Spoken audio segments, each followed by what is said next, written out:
December 25, 1929, araw ng Pasko.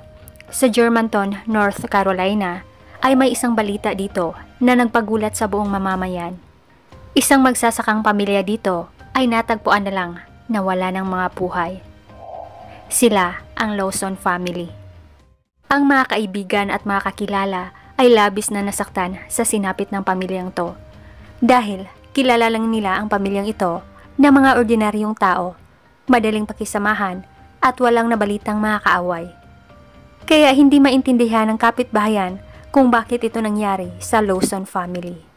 At kung ano ang motibo sa sinapit nila. Hanggang sa ang kasong ito ay nabaon na lang sa limot.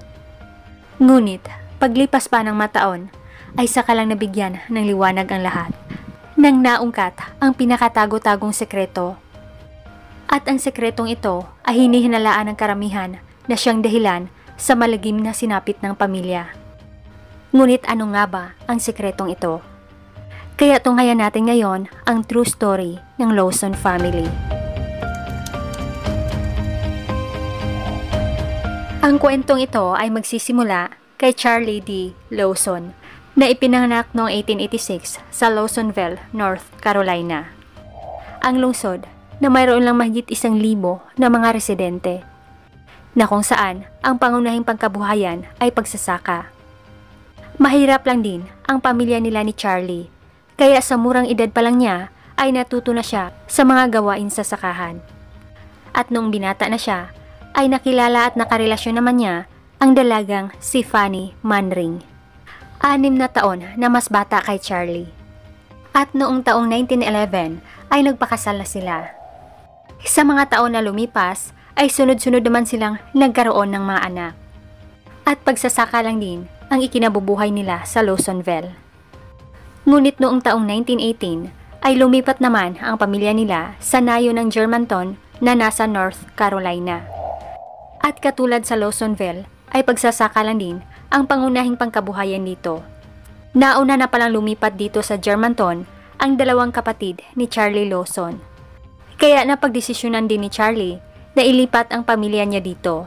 Nagbabasakali na magkaroon ng magandang pagbabago ang pamumuhay nila. Ngunit dito ay tobacco farming naman ang naging pangkabuhayan ng mag-asawa. Subalit, nagrenta lang sila dito ng sakahan para taniman nila ng mga tabako. Napakasipag naman ng mag-asawang Lawson, pati ang kanilang mga anak ay maagang natuto sa mga gawain sa sakahan. At ang kinikita nila dito ay sapat lang din na makakain silang lahat 3 beses sa isang araw. Ngunit sa kasamaang palad ay nagkaroon naman ang mag-asawa dito ng malaking pagsubok. Ang ikatlo nilang anak na nagngangalang William ay nagkaroon ng malubhang sakit na pneumonia. At ang sakit na ito ay wala pang pinakamabisang lunas noon. Kaya ang mag-asawang Charlie at Fanny ay nakasalalay lang sa mga herbal na gamot. Ngunit sa kasamaang palad ay lumala lang ang sakit ng batang si William. Hanggang sa ito ay pumanaw na noong 1920 sa edad na 6 na taon. Paglipas pa ng mga taon ay palaki na ng palaki ang pamilya nila ni Charlie at Fanny. Kaya madalas ang mga batang ito ang naging katimbang ng mag-asawa sa pagsasaka nila ng tabako. Sa panahong to ay napaka-in-demand na ng tobacco use. Kaya sa wakas noong 1927 ay nagkaroon na ng sapat na ipon ang mag-asawa at nakabili sila ng lupang sakahan sa Brook Cove Road sa Germantown. Nagtayo naman sila dito ng farmhouse at tobacco barn. Taong 1929 ay nadagdagan pa ng isang miyembro ang pamilya nila. Agosto sa taong ito nung ipinanganak ni Fanny Lawson ang bunso na si Mary Lou. Kaya 7 na lahat ang mga anak ng mag-asawa. 8 sana kung hindi lang pumanaw noong 1920 ang batang si William. Ang panganay naman sa magkapatid ay si Arthur, 19 na taong gulang. Sunod ay ang dalagang si Marie, 17 taong gulang. Si Carrie, edad 12. Si Mabel, 7 taon. James, 4 na taon. Raymond, 2 taon. At ang bunso na bago palang isinilang na si Mary Lou. Maliban sa napakasipag din ng pamilyang Lawson, ay mailalarawan din sila ng mga kakilala at mga kaibigan na normal na pamilya at madaling pakisamahan. Kaya kilala ang pamilya nila sa buong nayon. Napakasimple lang din ng pamilyang ito at wala pang nabalitang mga kaaway.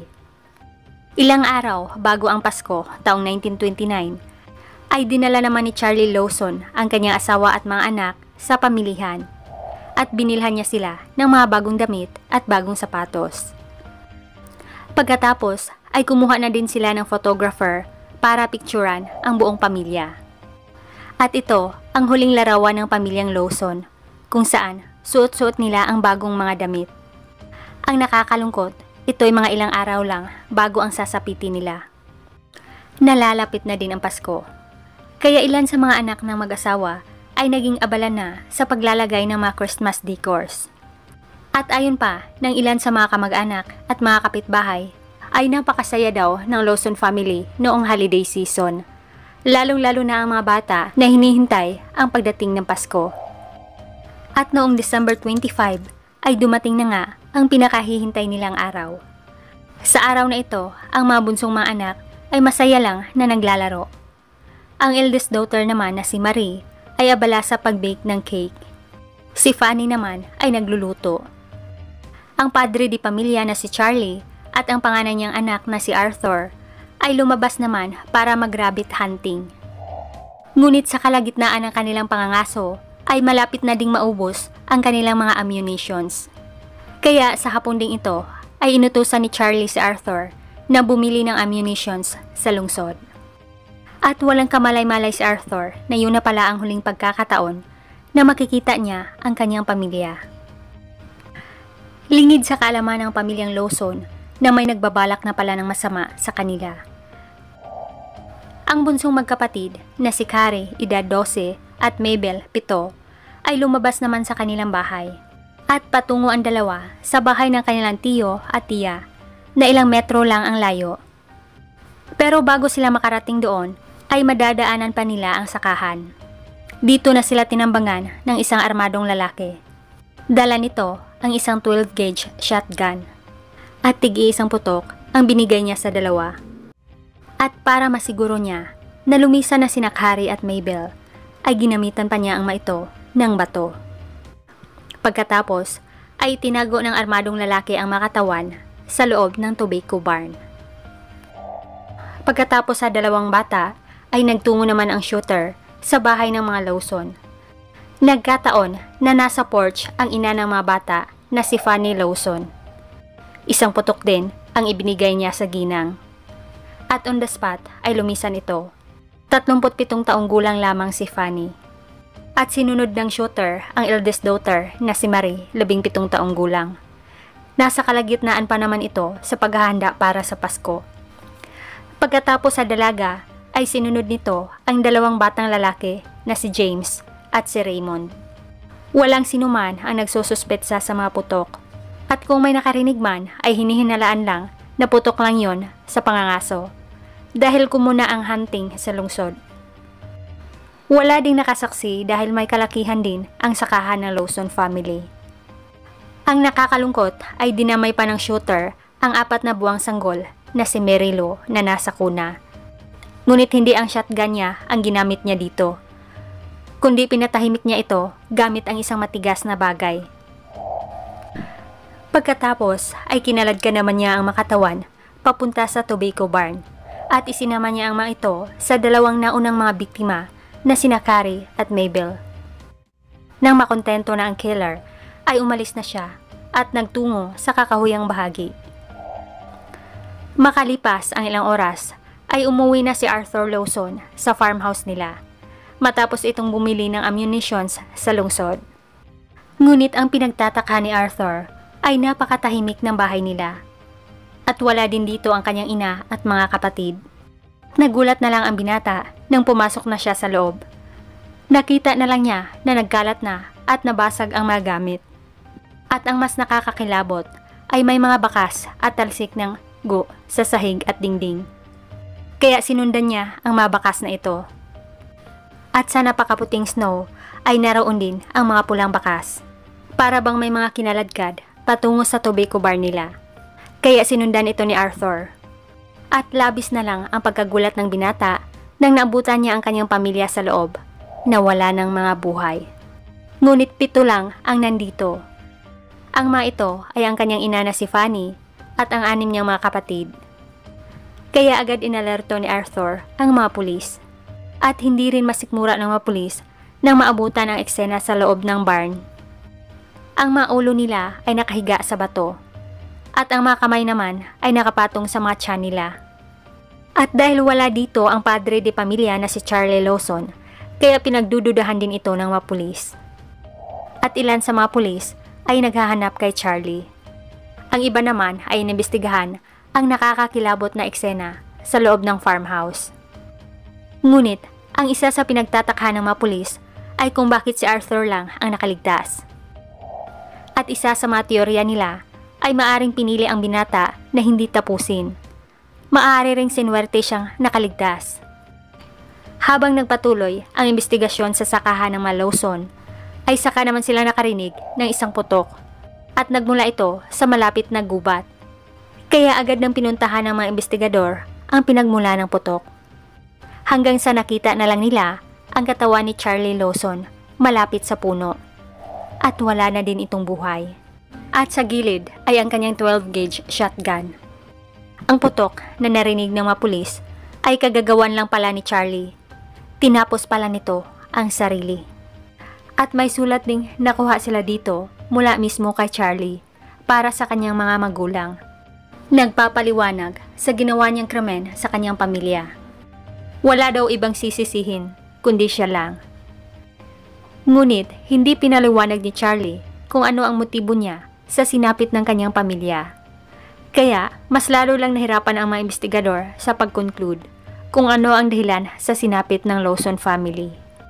Isang teorya ng mga investigador sa sinapit ng pamilyang ito ay maaring premeditated daw ang ginawa ni Charlie.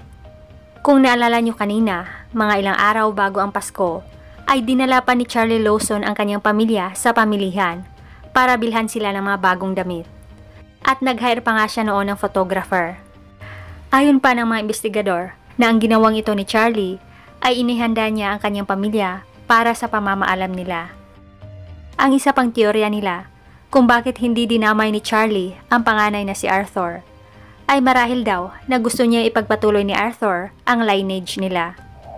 Maliban dito, ay maaari ding naapektuhan na ang pag-iisip ni Charlie. Dahil ayon pa ng kanyang mga kamag-anak, ay nagkaroon daw noon si Charlie ng head injury noong nire-renovate nito ang farmhouse nila. At matapos daw nito, ay may pagbabago na sa pag-uugali ni Charlie. Ang trahedyang ito ay pinag-usapan naman hindi lang sa North Carolina, kundi sa buong USA. Naging front page pa ito sa mga pahayagan. Paglipas pa ng mga taon, ay naging misteryo ang sinapit ng pamilyang Lawson at nagmistula ng haunted ang sakahan nila. Si Arthur na lang ang natirang survivor ng Lawson family.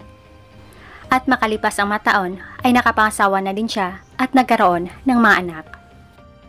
Subalit, sa hindi inaasahang pangyayari ay sumunod din siya sa kanyang pamilya.